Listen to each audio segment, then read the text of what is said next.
Let's get started on methods of installing Windows Server for students.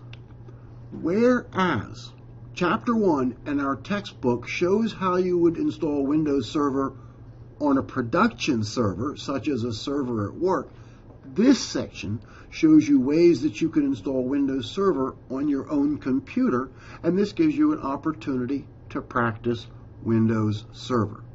And we will see that there are 4 ways to go. You can install Windows Server on a dedicated server, or install to a second partition on a desktop or laptop computer. You could install to a virtual machine, or you could connect to a remote copy of Windows Server, which is currently running on a CCBC server. Let's look at the first method.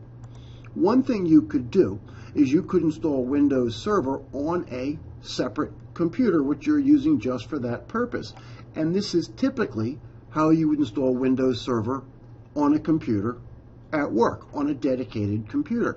But not everybody has an extra computer lying around that they can use to install Windows Server on. So here's something else you can do. What you can do is you could install Windows Server to a second partition on an existing computer. To create the second partition, you shrink down the existing partition. Then you boot to the DVD, then you install Windows Server to the second partition, and then you can boot to Windows 7, or you could boot to Windows Server.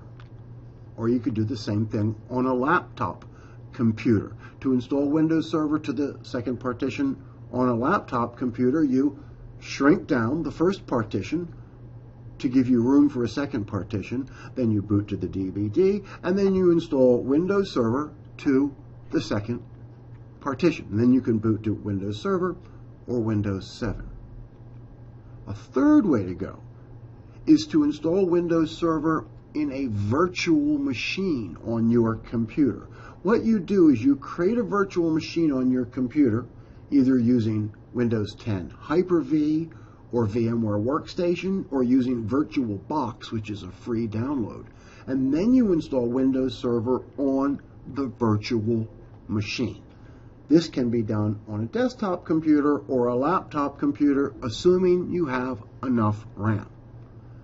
And a fourth way to go, which is not really an installation method at all, is you can connect to a remote copy of Windows Server which is currently running on a CCBC server.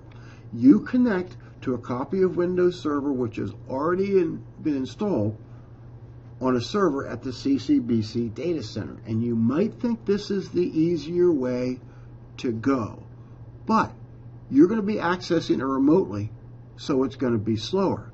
And it's going to be particularly slow if there are a lot of other users logged in at the same time. So it's really better for your educational experience to install Windows Server on your own computer. But if you can't, then you connect to a copy of Windows Server running on a CCBC server. 4 ways to go.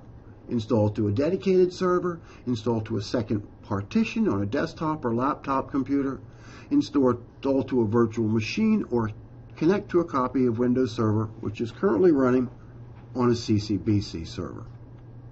In summary, whereas Chapter 1 in our textbook shows how you would install Windows Server on a production server at work, this section discusses different ways that you can install Windows Server on your own computer to give you an opportunity to practice using Windows Server. And this concludes our section on methods of installing Windows Server for students. Thank you very much, and have a nice day.